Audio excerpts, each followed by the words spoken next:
Yeah, that's like a different kind of decorum. I felt like it was like a high class environment. Well, but anyways, yeah. After 15 minutes in the stands, you probably didn't feel that way. Is my guess. Oh. So anyways, my son's like, hey, we're not sitting all the way at the top, are we? I'm like, no. So Little Caesars Arena is like everywhere is a good seat, but the top is like very steep. Yeah. So as we're walking up to our seats, we're in the absolute top row, and my son goes, Dad, he goes, are we gonna fall? And I'm like, no. He's like, my stomach doesn't feel very good. Oh no. I'm like, okay, everything's fine. So then we make it do like the second period, and my son's like, can we go home? I'm like, sure, no problem, because I don't like the Red Wings at all. Yeah. But he does, so I'm like, okay, we'll go. So we get in the car, and he goes, Dad, I don't ever want to go back there again. I go, no. Why? he's like, it's too high up. And then all of a sudden, he goes,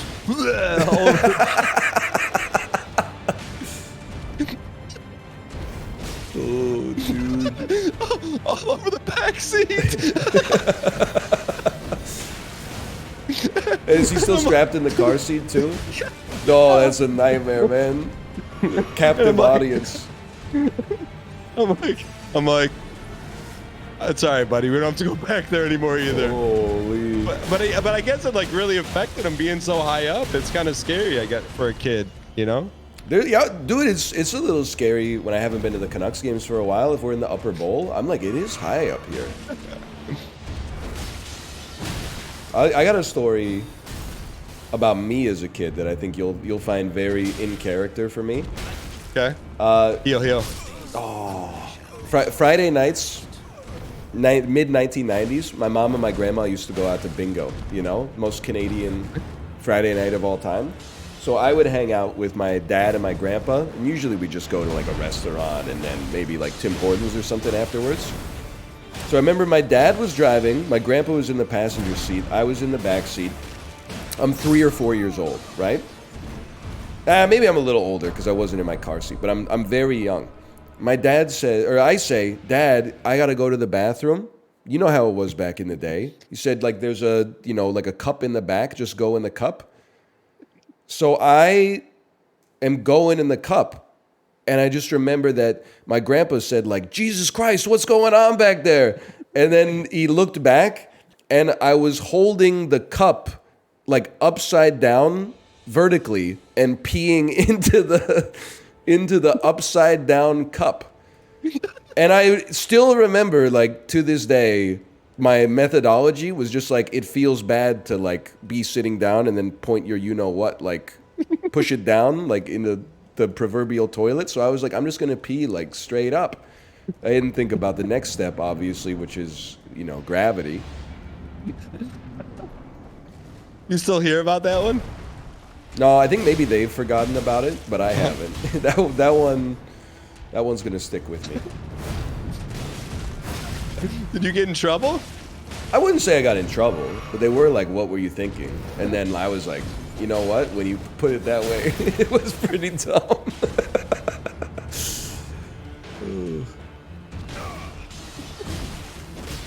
I also remember one time we were going fishing, same group of guys.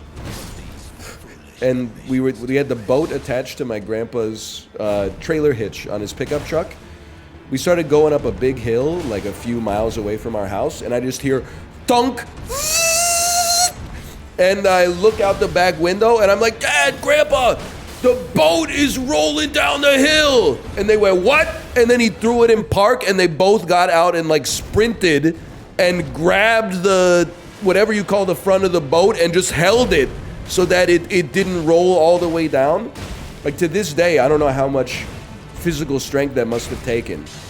And it turns out my grandpa had put it on the trailer hitch, but he didn't like lock it. So as soon as we hit any sort of elevation, it just slipped off and started rolling away. Dude, kids do say the darndest things. So a week later, I took my son to WWE SmackDown. Yeah. And I'll save you the particulars, but there's these two dudes, and they're like fighting on the top rope. They're punching each other back and forth, and one gets like suplexed off the top rope and slams on his back. and he didn't move for a minute. My son puts both his hands over his eyes and he looks at me and goes, Dad, is he dead?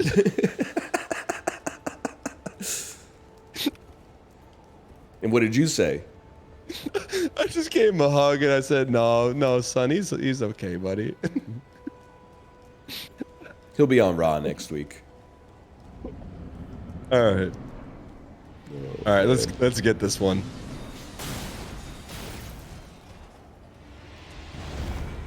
Oh. Also remember, I was losing it. Like, my kid is trying to get me canceled or something. Chad will remember this better than me. She was down here in my office while I was streaming. We were just, like, having a fun conversation. And then out of nowhere, she said, like, do your Mexican voice. I was like, what are you talking about? And she was like, do your Mexican voice. And I was like, I don't have a Mexican voice. Like, I feel like she's trying to put out, like, a cultural hit on me or something. That's it. She said, talk like Jose. I was like, what is the...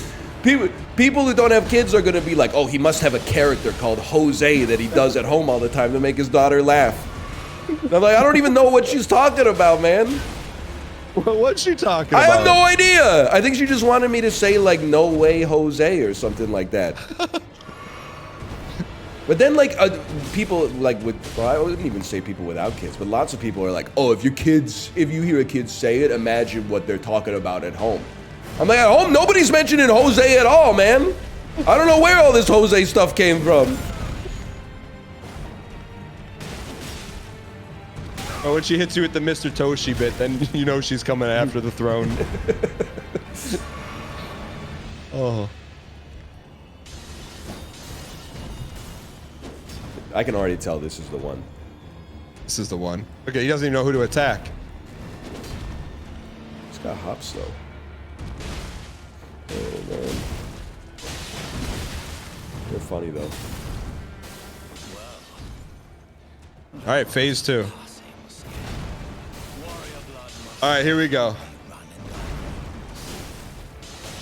I mean, phase 2 is actually easier than phase 1, so I'm not sweating it at all.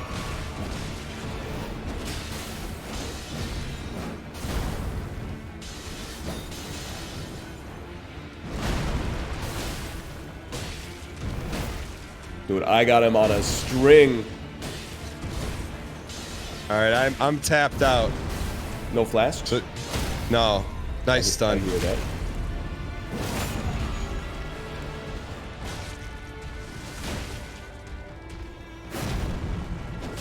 Nice, nice, nice. Huge whiff. I'm also flaskless, but I think we got a chance. Oh, he did an animation cancel. He's mad. He's mad. I kind of left you out to dry there while I popped two urgent heals. Take him.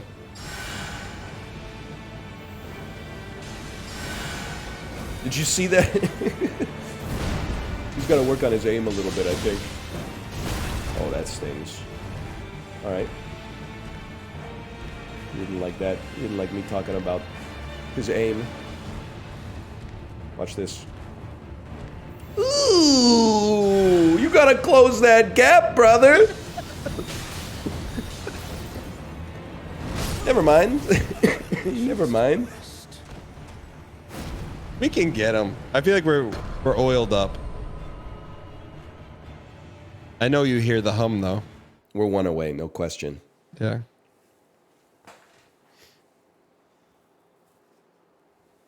Well oiled, sir. Well oiled.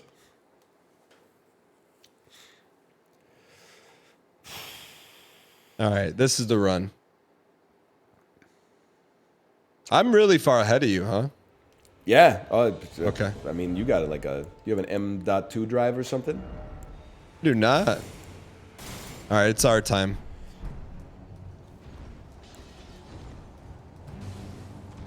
Dude, I've been loving the A7 FL content, by the way.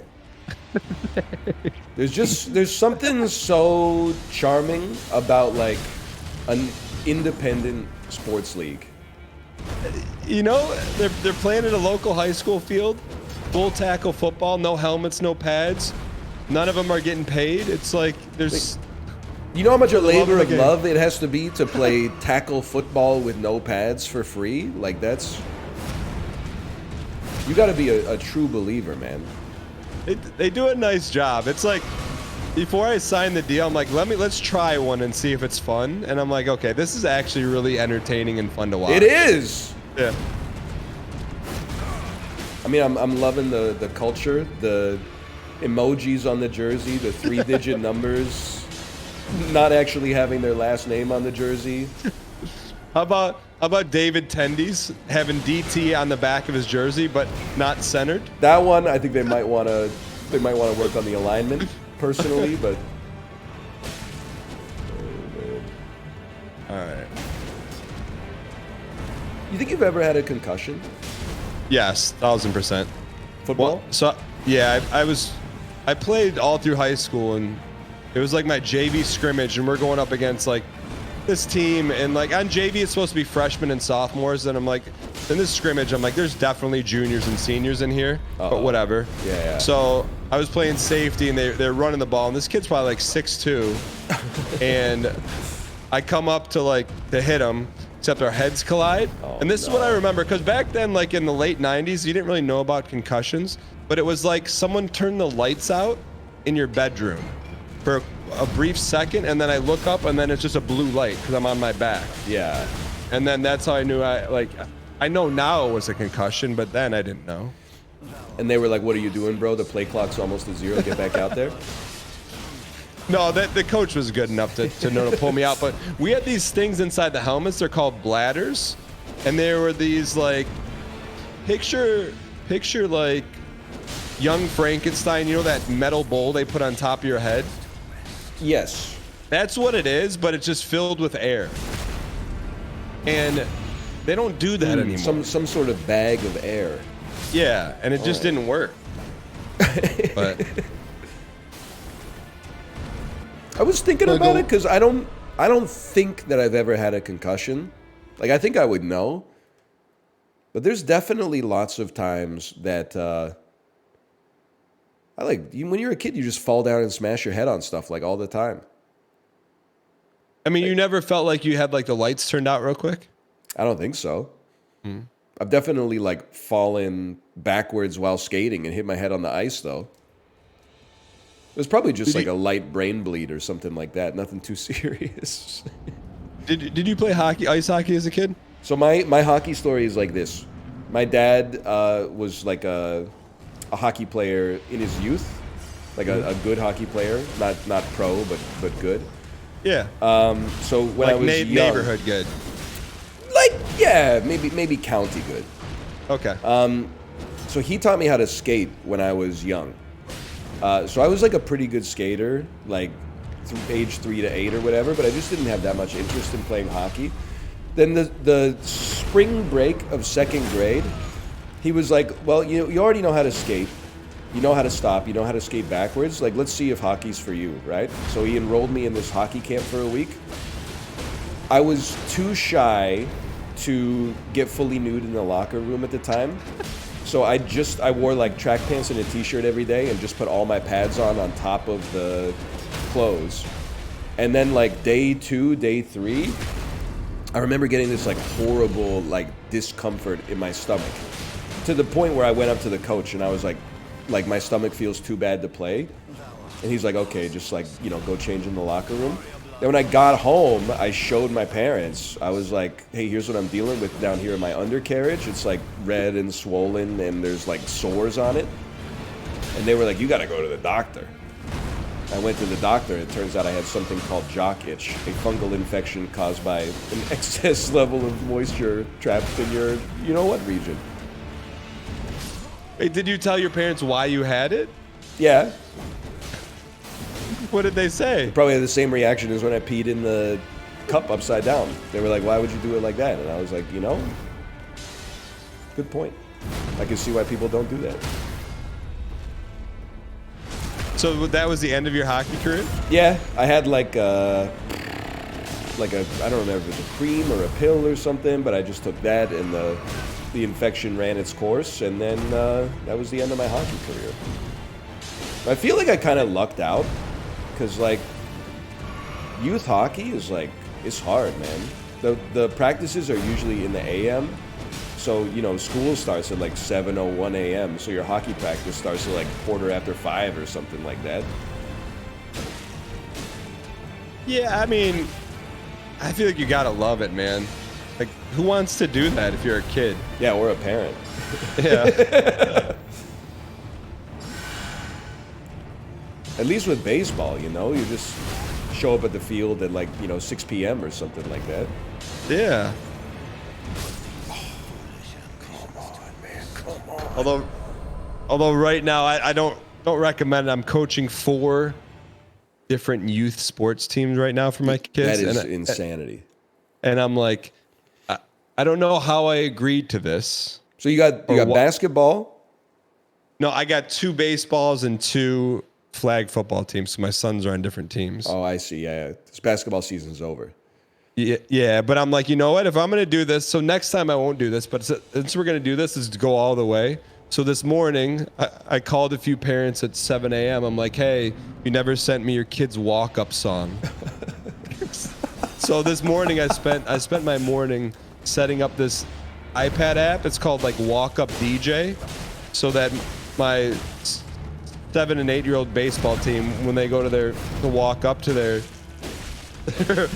first at bats today, there's a wide range of songs between "Let's Get It Started," Slim Shady, and the Final Countdown. So when they walk up, they're gonna have some fun. Dude, that is sick though. I would have died to have a walk-up song in minor league baseball, or not even minor league, but youth baseball. Like Little League. Yeah, I'm like, bro, could you imagine? It's like your walk-up song when you were a kid, you played it in your head, you know?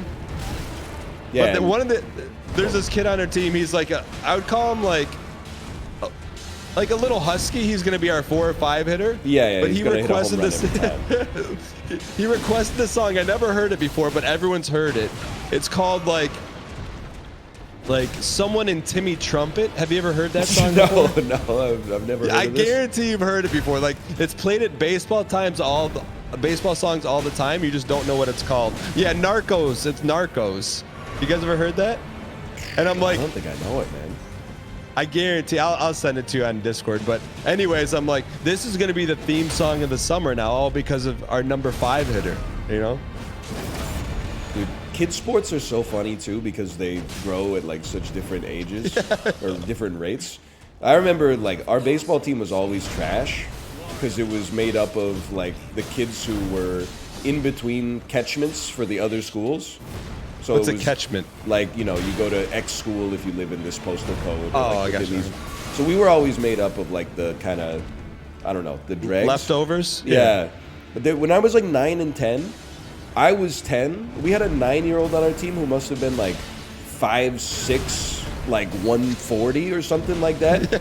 I just remember the dude would literally, for the baseball game, not the practice, but the game, he would bring a 2-liter of Pepsi and drink the whole thing himself, like on the bench throughout the game. And it was like, we were losing games 9-2, 9-1, 9-3, and you check the stat sheet, he's like Mike Trout on the 2024 Angels. It's like 1 home run, 1 RBI. Nobody else is even on base. So please tell me then that's when you started emulating him? At that point, I was probably drinking 2 liters a day, but I was doing it spread out. My parents were giving me water. How am I supposed to get the kind of glycogen production to hit a dinger? I'm 4'7", 92 pounds, and I'm drinking water? I don't know where the food education was when we were kids, but I remember being a freshman going to football camp, like running until we puked, and then we'd go to 7-Eleven and get like a epic big gulp just filled with pop, and we would just chug it after practice. Yeah, it's kind of Like, disgusting. but it's like we didn't know any different. Like there were no food pyramid or any of that kind of stuff. I was talking about it with Chad, and I'm like, my toxic parenting trait, if I have one, is I'll drop my daughter off at like an hour-long activity with no water bottle sometimes. Like, I'd rather she have the water, but if we're like late getting out the door, like, screw it. She can just be thirsty for an hour. Like, I remember when I was a kid, and I think this is bad, just to be clear, not a thing that's admirable, but you'd have like 9th grade gym class. You'd have 30 like teenage boys exercising full tilt for 72 minutes straight. Like, go into the weight room just doing like 12 sets of preacher curls with the heaviest weight you could get. Nothing else for your whole body. And then no water at all. Or you got like a little water fountain. You walk up and take a sip, and the person behind you is like, 1, 2, 3, save some for me. Like, you would work out for an hour and a half and get like an ounce of water. It's crazy. How are we alive? Nowadays, they look at you like you're insane if you send your kid to like art class without a water bottle. Like, she forgot her water bottle today. Okay. You got cups, you got taps, like, she's gonna be fine. Don't sweat it, man. I'm somewhere in between. Like, I'm with you for sporting activities. I think you need a water bottle.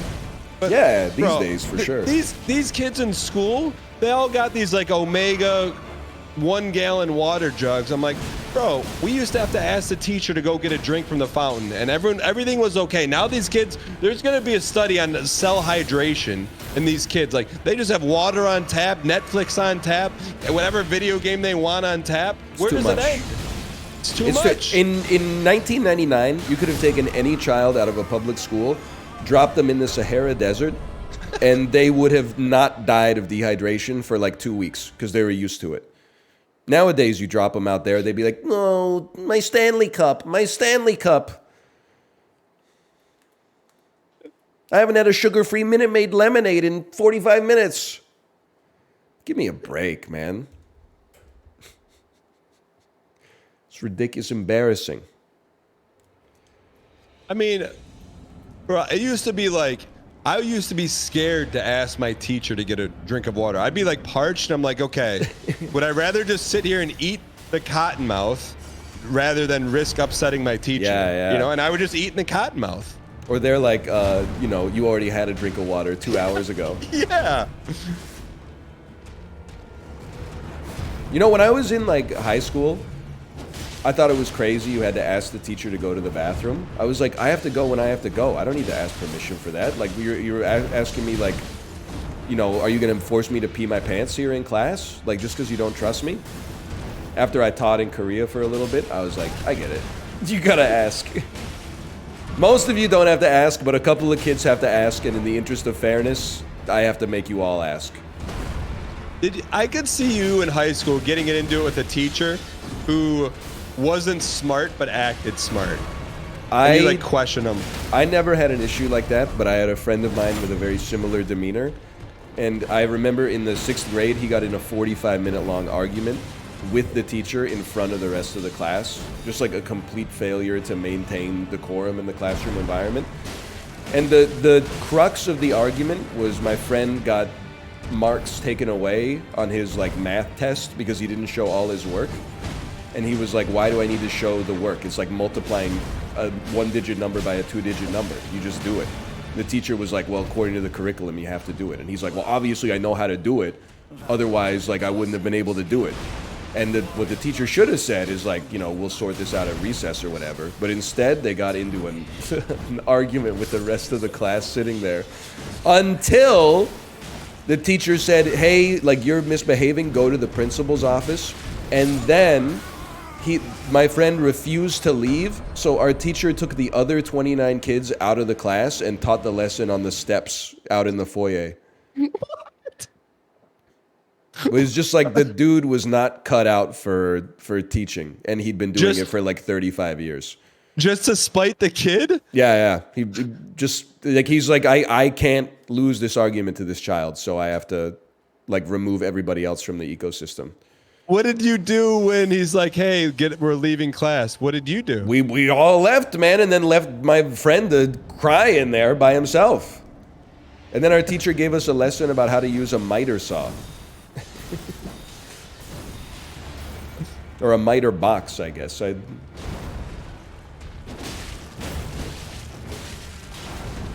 That's wild. I can't believe you never got into it with the teacher. Not really, no. I was talking about it yesterday. Like, people were telling me, like, how they're bad teacher stories. And, like, I don't want to put words in their mouth. But maybe you would feel the same way as someone who taught for a little bit. All the stories, I was like, yeah, but what did you do to deserve it?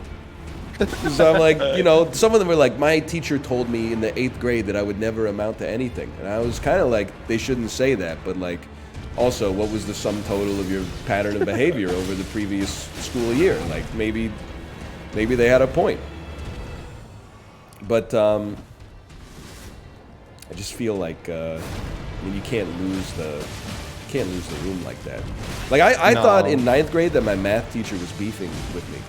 Then I, like, look back, and he would just be like, don't talk in class. And then as soon as the lesson was over and we were doing quiet work, I'd be talking. And I'm like, he's not beefing with me. He just wants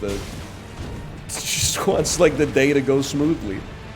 He wants to do his job. Yeah, he's like, he probably doesn't even want to teach me math, to be honest. Like, he's already doing something he doesn't want to do for like too little money, and then I'm like getting in the way, and he's doing me a favor teaching me math. Oh. I feel like physical punishment for not doing your homework was a bit far. Okay, but you've done the Gen Z thing, and you phrase that in like the most bad faith way possible. I didn't say physical abuse, like hitting a kid. That's crazy. But yeah, making a kid hold their arms up like they have a question until their arms get tired and then they like their muscles start to hurt. I think that's okay. Otherwise, Dan, you don't even have to weigh in on this. I'm gonna weigh in. My position was teachers actually have no real power.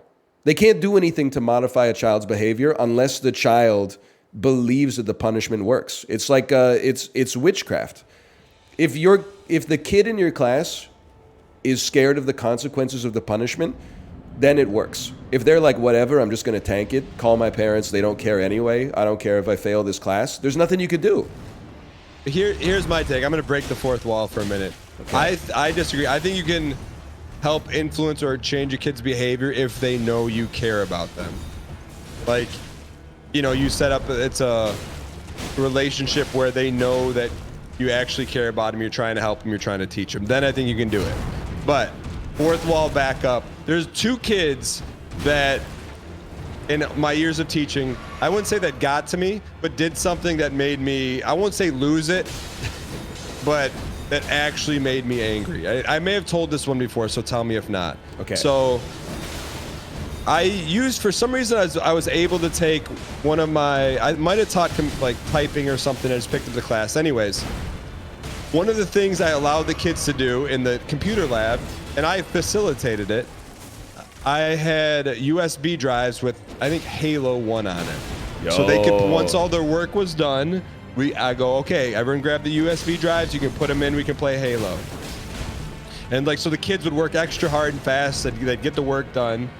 And then one day, the kids are all playing Halo, and this one little squirrely kid, he starts laughing. And I'm like, okay, whatever. And then I'm like, okay, well, I'm going to play today. And he's like, no, Mr. Giesling, don't do that. And I'm like, why not? I'm like, I'll play with you guys today. He's like, okay. And he's like, no, don't do that. So I go in and I open the leaderboard. Oh, and I see what he was hiding.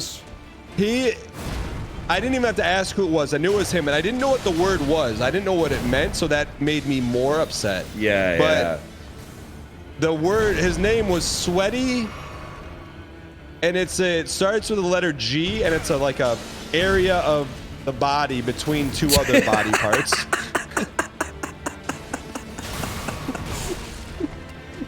You can say it's not a bad word. It's not. Oh, I mean, it's not a great word, but it's not a bad word. Was it like sweaty gooch Giesling or something? No, it was just my name wasn't on it. It was just that. I go, I don't know what sweaty this means, but you're gonna sweaty G yourself the rest of the year because we're not playing Halo. And I'm like, and I wanted everyone to play Halo the rest of the year, but I'm like, I can't back down on this now. Oh, but so the rest of the year, everyone was mad at him because he cost them Halo. That's great what punishment. You gave him a punishment that affected him. He's been ostracized socially by his peers. I admire that. It's very effective. And then the other time I got mad, I used to teach health class, and of course, like 9th grade health class, you got the segment where you have to teach like reproduction and all that kind of stuff. So I did the old like, hey, if you have questions and you're like maybe a little embarrassed to ask or you don't want to ask. Dude, I know where this is going, and I have like the exact same story. So I have a shoebox, and I go, here's a piece of paper. If you have a question, just like you just write it on there. And like at this point, like I know all the kids' handwriting. I know who's who. And so I'm reading them, and like some of them are like, you know, they're legit questions. And then I read one, and it's in the kid's handwriting who's a class smart aleck. But so I started to get mad, but the question was, what is a CUN? No. So I read it, and I looked at him, and he didn't know it was his, but he had that twinkle in his eye, like he wanted me to say it. Yeah. So I didn't say it. But I held him after class, and I just put it out. This is what I did. I sat him down. I didn't say a word. I opened up the piece of paper. I put it on his desk, and I had a 5-minute standoff with him. I didn't say a word. Oh, man. And then he looked at me and goes, I'm sorry, Mr. Giesling. I said, come on, man. Why? Like, this is our one chance where it's like, you got to put that stuff away, man. But I still remember, those are 2 kids that I will always remember. That is really good. But anyways, did you have one of those? Yeah, I don't remember the story, but it was like exactly the same archetype. It was like the class clown put in the question that was like not okay. The teacher handled it differently though. She took the shoebox away. And you took all the learning away.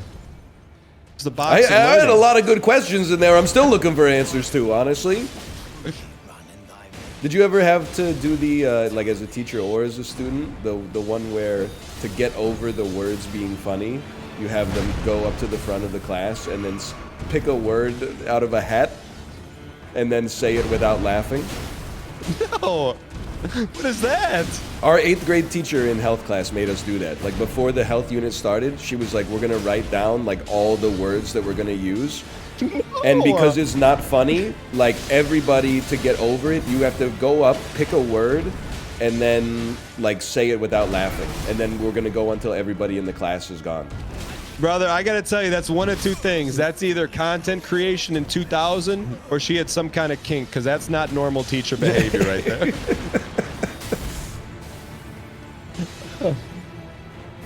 I mean, even to this day, I can't say some of the words without laughing. It's just unrealistic. When I was a health teacher, I tried to get, like, I wanted to answer the kids' questions, but I tried to get through that segment as fast as possible. You don't want to do it, yeah. No, I don't just do what our teachers want to did and play like one of those health videos from like the 1970s. They're like, it's time to learn about reproductive behavior. Here's a man who died 30 years ago talking about sex, and then a video of a baby exploding out of a woman's vagina. What? Any questions? Any questions? Oh. I also remember, this is funny thinking back, my health teacher was also my gym teacher, which I'm sure is very common. Yeah. But he was definitely more of a gym teacher than a health teacher. And when he was teaching us nutrition, he was like, I see lots of like fat kids in school these days. And you know what it is? Like all these kids get French fries for lunch every single day. And they dip their French fries in ketchup. You know what ketchup is made of? And we were all like, tomatoes? And then he was like, sugar is made of sugar. And he's like, never, basically the lesson of the day was don't eat ketchup. I was like, even in 9th grade, I was like, what is this dude talking about, man? You got to think, though, in the hierarchy of teaching jobs, gym teacher sits on top of the mountain. You think so? Yeah, all you do is roll a bunch of balls out in the gym the day. I will say, not to be rude, but like my 9th grade gym teacher was like probably 62 years old. Yeah. So he just didn't do anything. Like without, I mean, he gave us grades at the end of the semester, but like he didn't do anything else. So you just like, you show up for class and then he's like, you know, run 20 laps. And then you do it. And then we're like, please don't take us to the weight room. And he's like, guess where you're going today? The weight room again. For the 27th day in a row. It's bicep day again. Dude, the weight room didn't even have a squat rack, man. It just had like preacher curl benches, flat benches, and then like the plate with the string that's attached to a rod so you can do like the forearm twists. Yeah, I remember those. It's insanity, man. I also remember, I probably told you this before. I've definitely told chat this before. But first day of 9th grade, my bus arrives late to school. Period 1, class 1, day 1 of high school, right? Oh, no. The gym teacher, I showed up, and the gym teacher was like, why are you late? And I was like, the bus dropped me off just now. And then he's like, well, don't let it happen again. And I was just remember thinking, like, what? Dude, man, the school's like 35 kilometers away from my house, and I'm 13 years old. How did you not say something? Because it's like the most intimidating environment, right? There's like half the kids from your 8th grade class, and then a bunch of like others from the other half of the island you've never seen before, except at like sporting events and stuff like that. Oh, how many miles is 35 kilometers? It's like 20-something miles. Let's put it this way, I wasn't biking it. School? Yeah. Did you grow up on a farm? I grew up adjacent to farms. We didn't have a farm, but like all of our neighbors had farms. But did you have like, you grew up on acreage? Yeah, it was like maybe 6 acres. What did you do? What do you think the gravel pit was there for? Take the toboggan up the gravel pit. Get really good at cycling on gravel roads. Would you play outside a lot? All the time, yeah. It's the worst too when you're wearing shorts when you're biking on a gravel road. You get home and your shins are dusty as you know what. You're like, we can't pave the road for the cars. We can't driving on gravel. Like what year is it, man?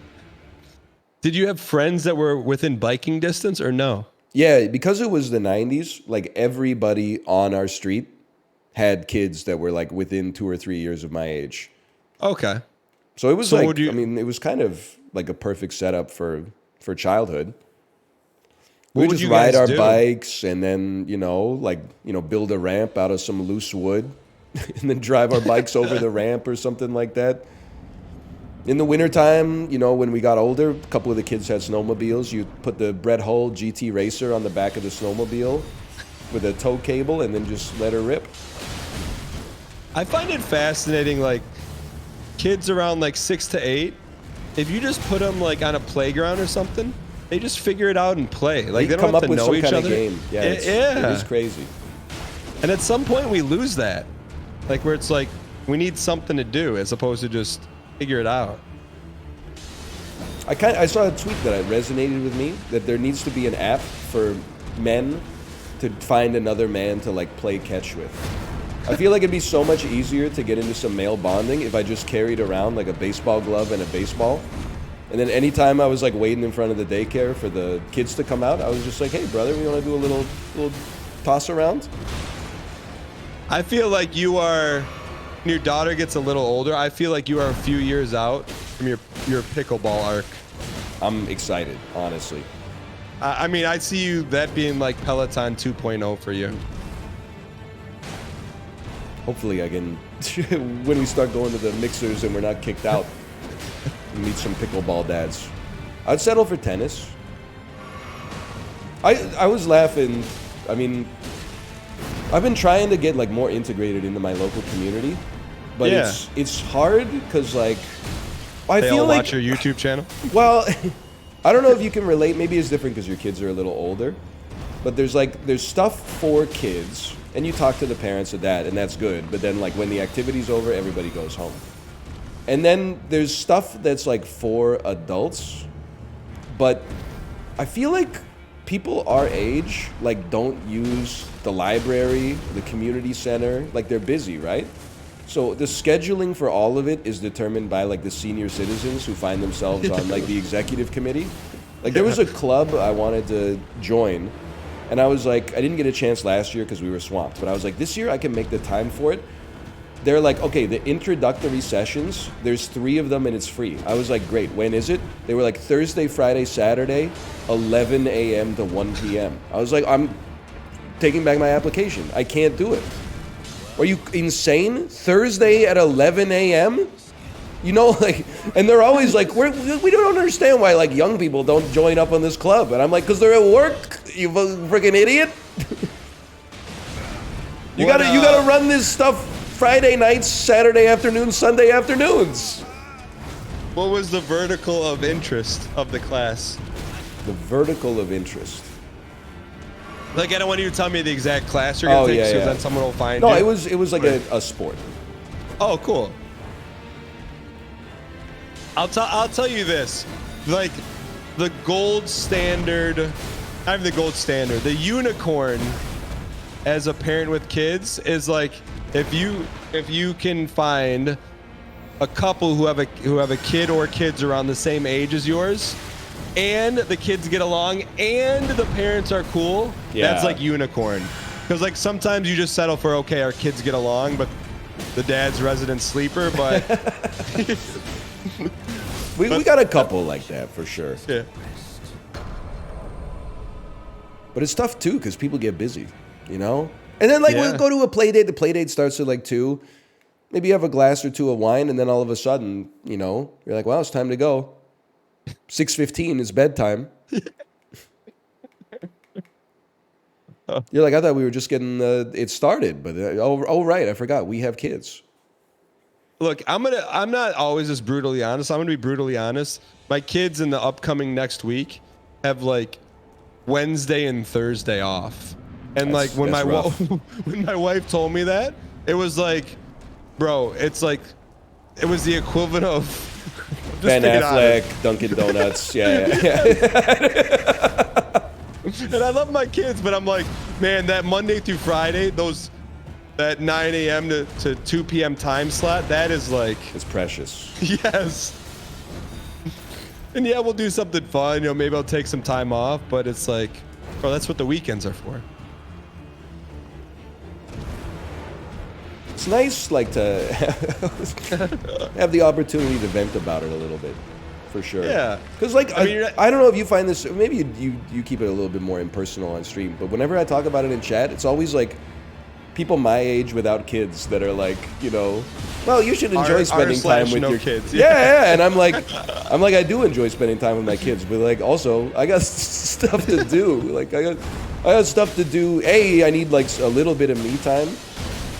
Not even much, just like, I don't even know, like 45 to 90 minutes a day would go crazy. But then also, like, I got stuff to do that I like need to focus on from time to time. It's hard to do when you're also taking care of like a 3-year-old. And then people without kids are like, if I had a kid, I would simply cherish every single moment of our time together. I'm like, well, you don't. So if that changes, let me know if you still feel the same way in 4.5 years. I wouldn't even call it me time. I would just call it like semi-quiet time. You know, it's not like because I think when you call it me time, people think like you're kicking back in the leather recliner, sipping on like an IPA. That's not the me time we're talking about. Well, I'm just reading my emails. I'm just paying the bills, man. Exactly. Like, it's got to get paid, bro. But like yesterday was a good example. Like, Kate's been studying chess a little bit. Like, she's been on the chess grind. So we were playing a game of chess and like, you know, going through a little bit of instructions so I could help her along a little bit. And like after every move, our daughter's like, that's not the rules of the game. That's not the rules. And then she would like pull half the pieces off the board and put like a cat toy on the board and be like, this is the palm tree. If you win, you get the palm tree. And like, I'm like, can we just talk for like a minute? Just relax. She's creative, don't get me wrong, but sometimes you're like, I get it, the palm tree and all. We'll do the palm tree stuff. Just let me, you know, explain controlling the center here for a second. I'd say the biggest thing I've learned, it's definitely Ben Affleck meme, but when my kids are home from school, I've just now literally, I wave the white flag about talking to my wife about anything, like any kind of importance. Yeah, I mean, you got to until they go to bed. Yeah, until they go to bed. What's your bedtimes right now? Bro, it keeps getting pushed back. It used to used to read 2 books. For a year, we read 2 books before bed. I don't know when the levee broke, but it got to 3. Now we're on like 4 normalized. Pretty soon there's going to be like 10 books before bed every night. You can't go back. You can't roll it back to 2 books once you cross the line, man.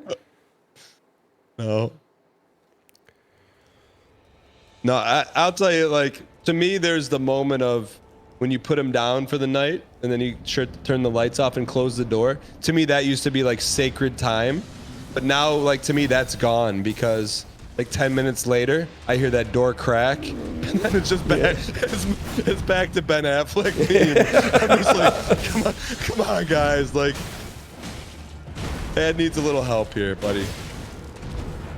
You hear that door crack and you're just like, Grand Theft Auto. Grand Theft Auto. Oh my God, I hope that's my wife moving at a full sprint upstairs.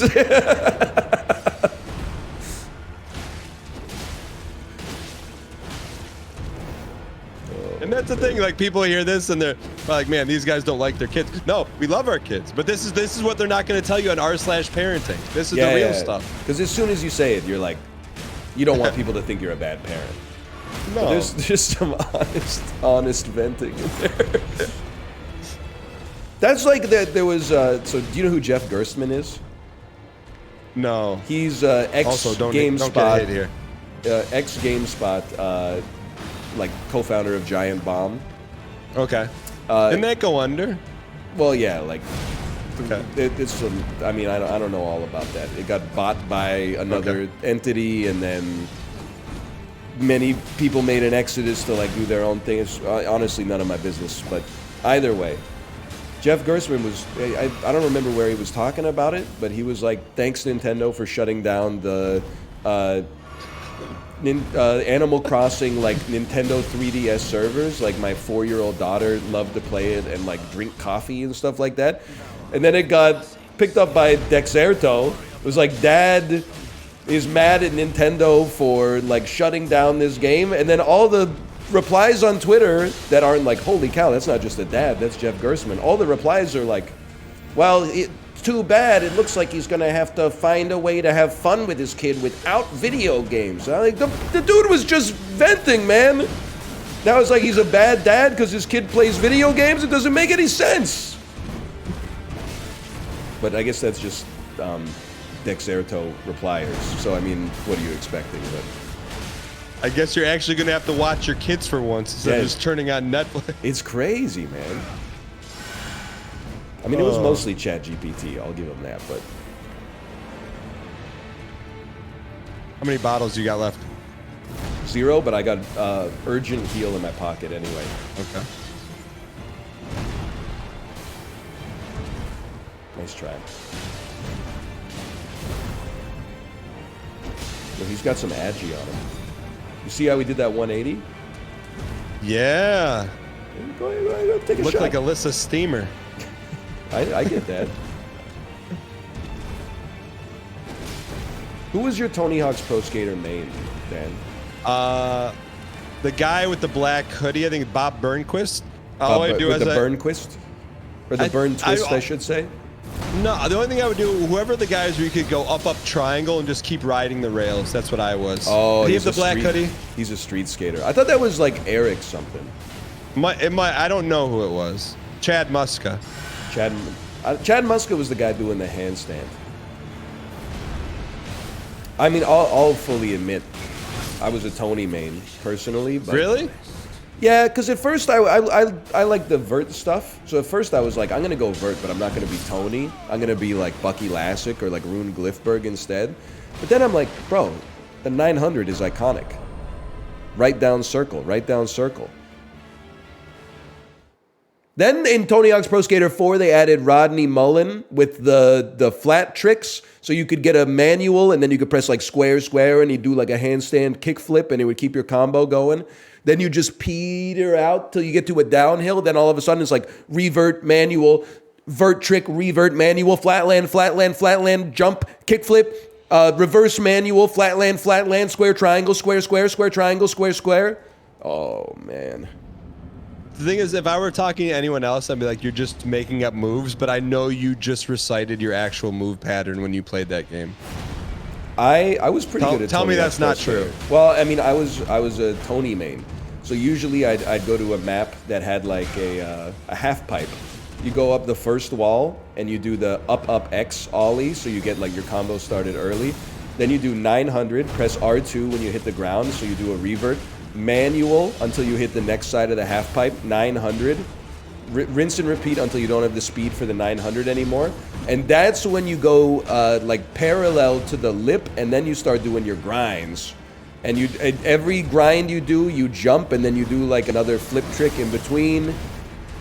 And then when you have none speed, that's when you start busting out the flatland tricks. And then all of a sudden you're like, holy cow, 400 million points. The golden tape was like 65,000.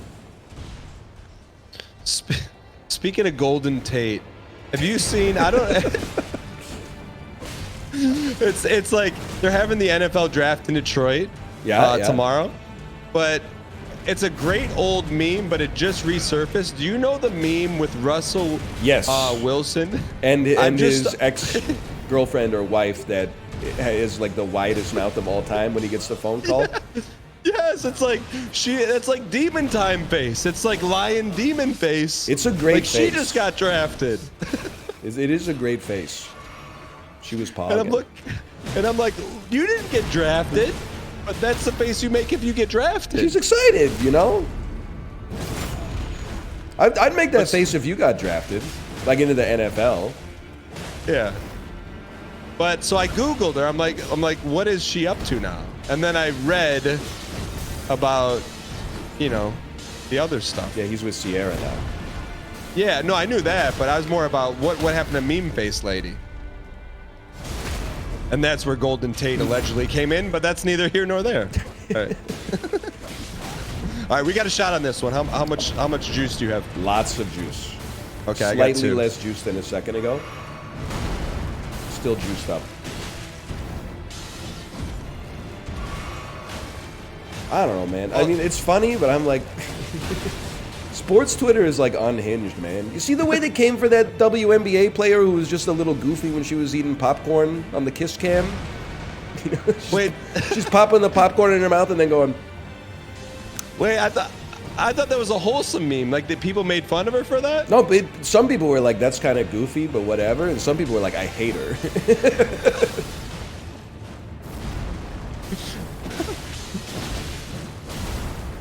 She's off the clock, man. Who cares if she's being a little goofy? Well, I thought it was like more like, the way I took it was, when you see people, they get put on the Jumbotron and they're not expected, it's kind of like caught. Yeah, that's kind of how I took that face. Like, she's like, oh, you caught me eating popcorn. Look, she's being a little silly. She's being a little goofy with it. She's being a little crazy. What was she? Wasn't she just throwing it into her mouth? Well, she was making a face. She knows what she was doing. Get him out of here. Couple more hits. He's toast. He's toast. That's for me. Yes! Yo! This is not a flex, but I'm sure I'm going to speak for you too. I probably devoted 50% brain power to that fight the whole time. At most, yeah. Yeah. It was fun though. Dude, what a game, Elden Ring. Seamless co-op mod, chat. It's a new way to play. And it works really well. It works better than most games, which is crazy. I'm not just being rude. Like that's the truth, as I see it, at least. Chat, is there anything we need to do till we don't lose any progress? First, you gotta dump all your stats into strength for sure.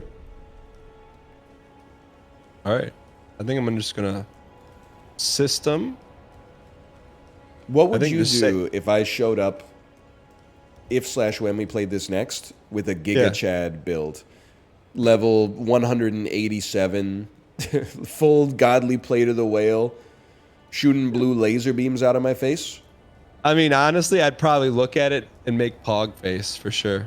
I know what you're talking about. I'm gonna put the heat on you as we wrap this up. I am 1000% down to play again, but so I'm just gonna leave it up to your chat to ask you, Elden Ring co-op when? Dude, 100%, 100%. Oh, hey, before you can quit, apparently I need to use the separation mist. Okay. But I want you to be able to see it, just in case the animation looks goofy. Okay, hold on. Where are you? You're in the. Yeah. Okay. Okay.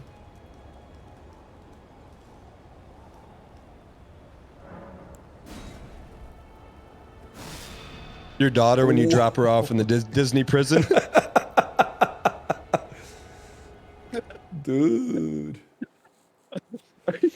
Are you playing Pilatra now? I don't know. I guess maybe. That's what I was. All right. Sisyphus is a good time, but I played it yesterday. How far are you through it? I think at my peak I've gotten to like 80%, but when the ball starts rolling down to the bottom, man, it's you gotta have a strong sense of character, because you're watching like potentially hours of progress just go by in the blink of an eye. But is it so? It's not as long as in Suffery as difficult game about climbing. No, it's not supposed to be. I think that I am taking a long time. Okay. Would you recommend it? Yeah, if you got nothing else to do, I think it's fun. You like the suffer core stuff? I think it's a good time. Okay, cool. Ryan Gary's a fun one, man. I haven't laughed like that one in a while. I had a great time. We'll figure out when we'll do it again. Yeah, sounds good, man. Later. Later, buddy.